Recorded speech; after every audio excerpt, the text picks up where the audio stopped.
siapin ya. Saya nggak tahu nanti gimana pelatihnya akan terus berbima sakti atau gimana. Ya, jadi mesti dikawal.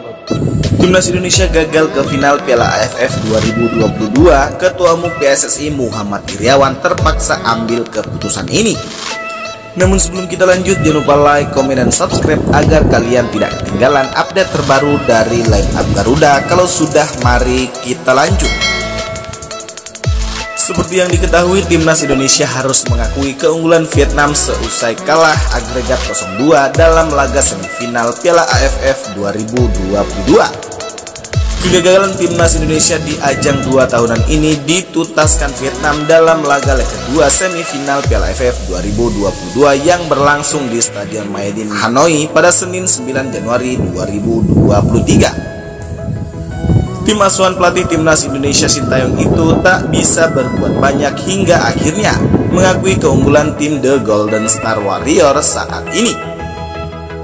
Skuad Garuda tersingkir setelah laga leg pertama hanya mampu menahan imbang, dan leg kedua Vietnam tampil perkasa hingga akhirnya mengalahkan Timnas Garuda dengan skor 2-0. Hasil ini tentu saja bukan yang diharapkan dari Mark Locke dan kawan-kawan. Bahkan hasil ini bisa dibandingkan sebagai penurunan performa dari Piala AFF sebelumnya. Bagaimana tidak, pelatih Timnas Indonesia Sintayong pada edisi 2020 silam berhasil ke partai puncak walaupun akhirnya kalah dari Timnas Thailand. Namun di Piala AFF 2022 ini langkah Timnas Indonesia harus tersingkir di semifinal. Melihat hasil ini, Muhammad Iryawan tetap memuji para pemain yang telah bekerja keras meladeni Vietnam meski harus menelan kekalahan. Telah sama-sama kita saksikan bahwa Timnas Indonesia harus mengakui kekalahan atas tuan rumah Vietnam dengan skor 0-2 di leg kedua babak semifinal Piala AFF 2022. Dengan demikian, usai sudah perjalanan kita di turnamen kali ini, ujar Muhammad Iryawan dikutip dari bolas.com dari halaman resmi pribadinya. Pria yang akrab disapa Iwan Bule itu mengatakan bahwa Fahrudin Artianto dan kawan-kawan telah berjuang sangat keras. Menurutnya tim asuhan Sintayong selama main telah tampil luar biasa. Namun Muhammad Iryawan mengakui akhirnya tim Merah Putih harus mengakui keunggulan tim yang saat ini berada di ranking 94 dunia. Secara tidak langsung Iwan Bule mengakui bahwa Vietnam memang berada di level atas dibandingkan Timnas Indonesia.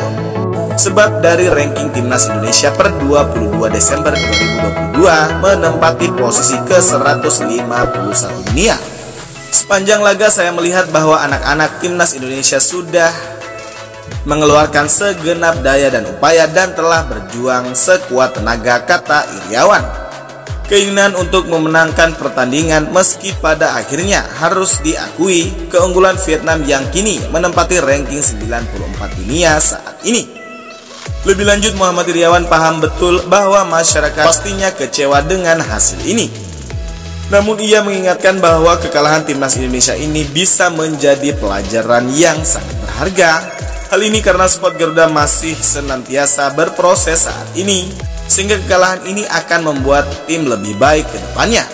Mantan Kapolda Metro Jaya itu bahkan mengingatkan bahwa dalam sebuah pertandingan memang harus ada yang kalah dan menang.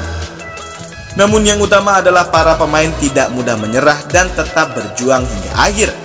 Menurutnya para pemain telah menunjukkan perjuangan itu hingga titik darah penghabisan. Tentu saja laga ini menjadi pelajaran berharga bagi kita semua untuk senantiasa berproses. Dari pernyataan Muhammad Iryawan tersebut, apakah posisi pelatih kepala Timnas Indonesia Sintayong akan tergeser? Bagaimana menurut kalian?